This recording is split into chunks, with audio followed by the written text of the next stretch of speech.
কবিগুরু রবীন্দ্রনাথ ঠাকুরের লেখা পুতুল ভাঙা। 7-8 27 আমি বলেছিলাম বলে গুরুমশাই আমার পরে উত্তর রেগে চলে। মা গো, তুমি 5 পয়সায় এবার রথের দিনে সেই যে রঙিন পুতুলখানি আপনি দিলে কিনে, খাতার নিচে ছিল ঢাকা, দেখালে এক ছেলে। গুরুমশাই রেগে মেগে ভেঙে দিলেন ফেলে।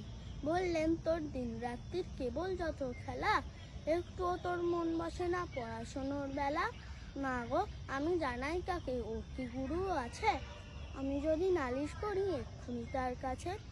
কোনো রকম খেলার পুতুল নেই কি মা ওর ঘরে, সত্যি কি ওর একটু মন নেই পুতুলের পরে। সকাল সাজে তাদের নিয়ে করতে গিয়ে খেলা, কোনো পড়ায় করেননি কি কোনো রকম খেলা। তার যদি সেই পুতুল নিয়ে ভাঙে ওর আগে, বল দেখি মা ওর মনে তা কেমন তর লাগে।